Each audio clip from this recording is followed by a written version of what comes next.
पिछले एपिसोड में देखा कि थ्री हेडेड बीस्ट सभी तियाशन एकेडमी डिसेबल को अपने इल्यूजन में फंसाने लगा था। वो ऐसे शो कर रहा था जैसे नेदरवर्ल्ड एक जन्नत हो जहाँ सभी चीजें मौजूद है और वो सभी वहाँ आजादी से रह सकते हैं। पर शियाओ ने इस इल्यूजन को गॉडेस लियू वाइन से तोड़ दिया था, जिससे वो गार्डियन क्लैन के वंशज डूगू यून को वहाँ ले आया था। एल्डर उस पर एक सील से दबाव डालने लग गए थे और उन्होंने उसे वहाँ से भेज दिया था, पर डूगू यून वहीं रह गया था। वो अब अपने एंसेस्टर की मौत का बदला लेना चाहता है, जिसके लिए उसने कसम खाई कि वो उन कमीनों को ढूंढ निकालेगा जिसने उनके साथ धोखा किया था, और उसने अपनी बेड़ियों को भी खोल लिया था। उसे लग रहा था कि इस 9 एंड 10 रियल्म में उससे ज्यादा ताकतवर और कोई नहीं है, जिससे एल्डर ने उसे डिसिपल से लड़ने को कहा था। डोगू यून ने लड़ने के लिए जुआन कुन को चुना था। जुआन कुन कहता है कि तुम जैसे लोग जो नेदरवर्ल्ड के लोगों के साथ जाकर मिल जाते हैं, मैं उनसे आखिर कैसे डर सकता हूँ। तुम मुझे कम नहीं आ सकते। और वो अपनी पावर को एक्टिवेट करके उस पर हमला करने लग जाता है,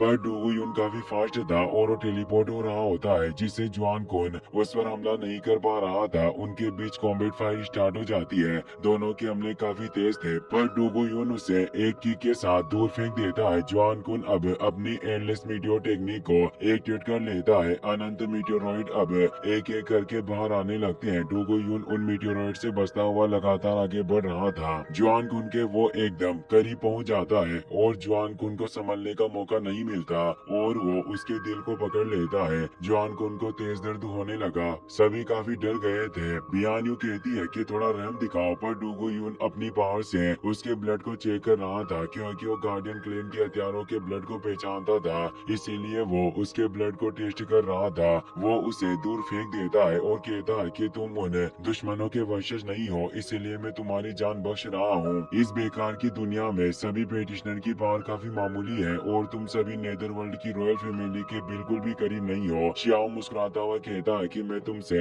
फाइट करना चाहता हूँ। कुछ ही पलों में उसने कुनपिंग टेक्निक को एक्टिवेट कर लिया और डोगो यून पर हमला कर देता है। डोगो यून उसके हमले से दूर हो जाता है, पर वो खुद को संभालते हुए उस कुनपिंग को नष्ट कर देता है। उसने अपने 3 डिवाइन बॉडी को एक्टिवेट कर लिया था, जिसके फियर से 3 स्लेश से वो शियाओं पर हमला करता है। वो स्लेश किसी भी चीजों को नष्ट करने की काबिलियत रखते थे, इसलिए इन्हें 3 स्प्लिट हेवन स्लेश के नाम से जाना जाता है, जो गार्डियन एंसेस्टर की धर्मा मैनिफेस्टेशन टेक्निक थी। शियाओ अपने डिवाइन प्रोटेक्शन को एक्टिवेट करके उसके हमले को रोक लेता है। ये देखकर डोगोयुन कहता है, मानना पड़ेगा तुम बहुत स्ट्रॉन्ग हो, इन बेकार लोगों से बिल्कुल अलग। शियाओ अपनी पावर को एक्टिवेट करते हुए बोला, तुम भी इतने बुरे नहीं हो, तुम्हारी पावर भी कमाल की है। चलो अब थोड़ा अच्छे से लड़ते हैं। शियाओ ने heaven and earth universe method का इस्तेमाल किया, जिससे वो स्पेस में आ गए थे।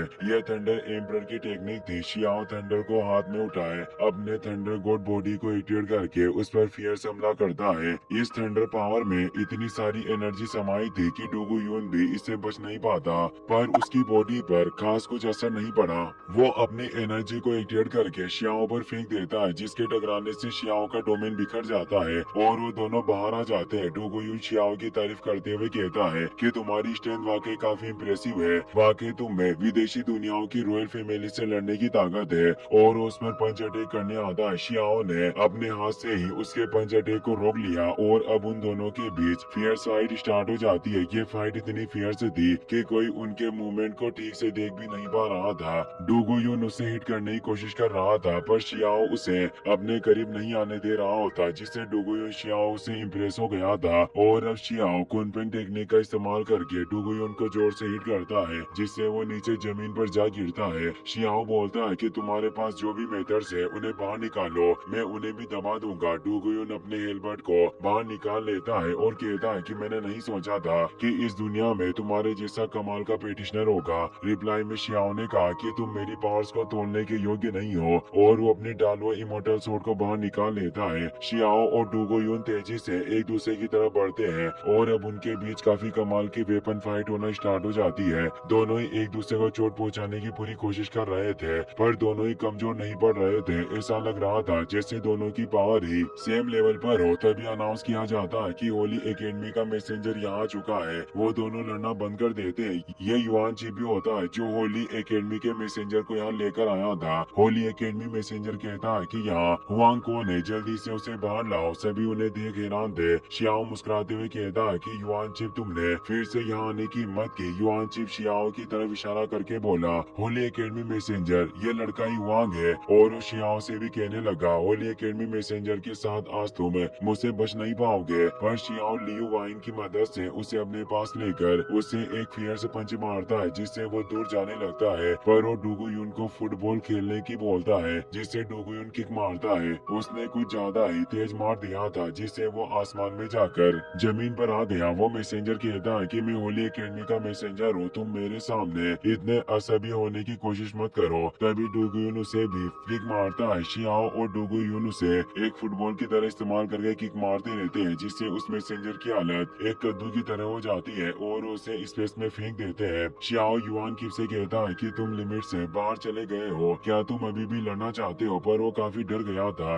डोगोयू शियाओ से कहता है कि हमारी पावर सेम लेवल पर है, इसीलिए मुझे लगता है कि अगर हम 10,000 सालों तक भी युद्ध लड़ते रहे तो हम में से विजेता का फैसला नहीं होगा, इसीलिए मैं विदा ले रहा हूँ। और वो वहाँ से निकलने लगता है। शियाओ से कहता है कि तुम एकेडमी को छोड़कर नहीं जा सकते। तो वो कहता है कि मैं ताइचू एशियन माइंड के इनर लेयर में जाना चाहता हूँ, पर हम दोबारा जरूर मिलेंगे। और वो तेजी से उसके साथ निकल गया। पर तीनों एल्डर भी उसके पीछे जाते हैं और कहते हैं कि हम इन्हें संभाल लेंगे। वहीं अब हमें ताइचू एशियन माइंड का सीन दिखाया जाता है जहाँ डोगुयुन पहुंच चुका था। पर एल्डरों से बताते हैं कि ताइचू माइंड काफी ज्यादा डेंजरस माइंड है जिससे आज तक शियाओ के अलावा और कोई बाहर निकल कर नहीं आ पाया था। इसलिए एल्डर कहते हैं कि तुम्हारा अंदर जाना मुश्किल है। उस पर कई सारे हमले होने लगते हैं पर वो ट्रेजर की मदद से उसे बचा लेते हैं और कहते हैं कि तुम सीधे यहाँ दौड़े चले आए, तुम्हारा यहाँ आने का कोई ना कोई उद्देश्य जरूर होगा। अगर तुम हमारी तियाशन एकेडमी के साथ एक डील करने के लिए तैयार हो तो हम तुम्हें प्रोटेक्ट करेंगे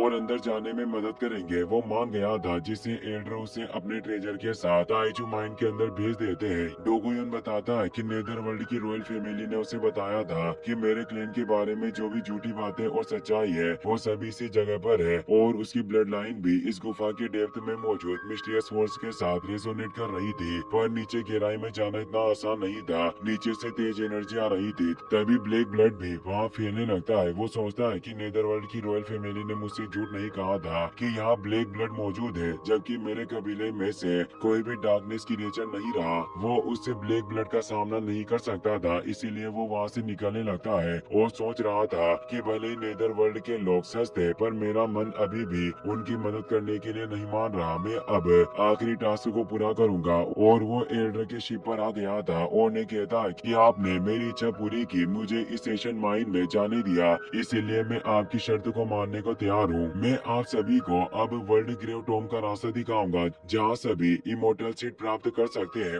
और अब वो वापस तियाशन की तरफ निकल जाते हैं। फिर हमें दिखाया जाता है कि तियाशन एकेडमी अपने शिप से वर्ल्ड ग्रेव टॉम की तलाश में निकल चुकी थी। एल्डर सभी डिसेबल को बता रहे थे कि वर्ल्ड ग्रेव टॉम को एशियन इमोर्टल वर्ल्ड की तरह माना जाता है जो गोड्स के समय से बचा हुआ है। वहाँ कई सारी अराजकता और खतरे से भरी हुई चीजें हो सकती है, पर वहाँ सुप्रीम इमोर्टल सीट भी मौजूद है जिसे तुम सभी हासिल कर पाओगे। इमोर्टल एशियन एरा के दौरान ये world grave tom guardian clan का मेन बैटलफील्ड था, इसीलिए रोड इंडिकेटर के रूप में डुगुयुन ही हमें वहाँ पहुँचाने का रास्ता दिखाएगा और इससे सभी डिसेबल की काफी ज्यादा मदद होगी। हो सकता है कि आप सभी सुप्रीम इमोर्टल सीड्स को प्राप्त करने में सक्षम हो सकते हैं। वो स्पेस में ट्रेवल करते हुए लगातार आगे बढ़ते जा रहे थे। डोगुयुन बताता है कि मेरे एंसेस्टर ने उस टॉम पर एक फॉर्मेशन को सेटअप किया हुआ था ताकि अगर नेदरवर्ल्ड के लोग यहाँ आने की हिम्मत करें तो ट्रेप में फंस जाए। और अभी तक कई सारे लोग ट्रेप में फंसकर ज़ॉम्बी भी बन चुके होंगे, इसीलिए हमें इस रास्ते में उनका भी सामना करना पड़ सकता है। शियाओ डोगुयुन के पास जाता है और उसे कहता है कि तुम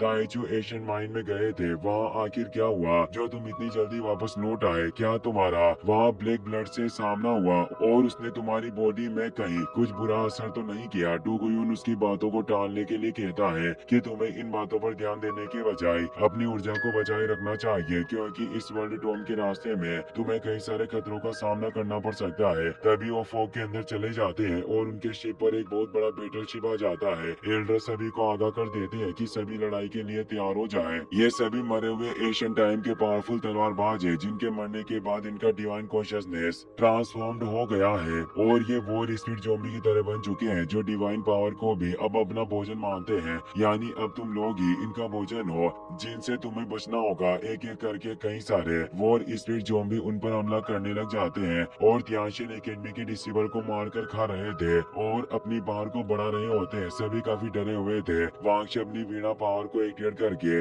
उन पर हमला करने लगती है, पर वो वॉर स्पीड ज़ॉम्बी तेजी से रोर कर रहे थे, जिससे वांगशी को चक्कर आने लगे और वो बताती है कि ये हमारी प्रीमोडियल स्पीड को हिला रहे हैं, मतलब वो उनकी आत्माओं को नुकसान पहुंचा रहे थे। तभी एक जायंट वॉर स्पीड सामने प्रकट हो जाती है। एल्डर कहते हैं कि हमें सभी को इस आपदा से जिंदा बचाना होगा और उस giant speed sister war speed पर हमला करने लग जाते हैं और अपनी शिप को प्रोटेक्ट करने लगे। शियाओ उन वॉर स्पीड ज़ॉम्बी को मारकर डिसेबल को बचा रहा था, पर अब कई सारे वॉर स्पीड एलियन एक साथ उस पर अटैक करने के लिए आने लगते हैं, जिससे शियाओ अपनी अल्टीमेट टेक्निक का इस्तेमाल करके उन सभी को एक ही झटके में खत्म कर देता है। वो महसूस करता है कि वो वॉर स्पीड एसेंस उसकी बॉडी को नरिश कर रहा है। इससे वो खुश होता है कि इन वॉर स्पीड को मारकर मैं अपनी बॉडी को सुधार सकता हूँ। इसी के साथ ये एपिसोड यहीं पर खत्म हो जाता है। वीडियो पसंद आया हो तो अपने दोस्तों के साथ शेयर करना। Thanks for watching.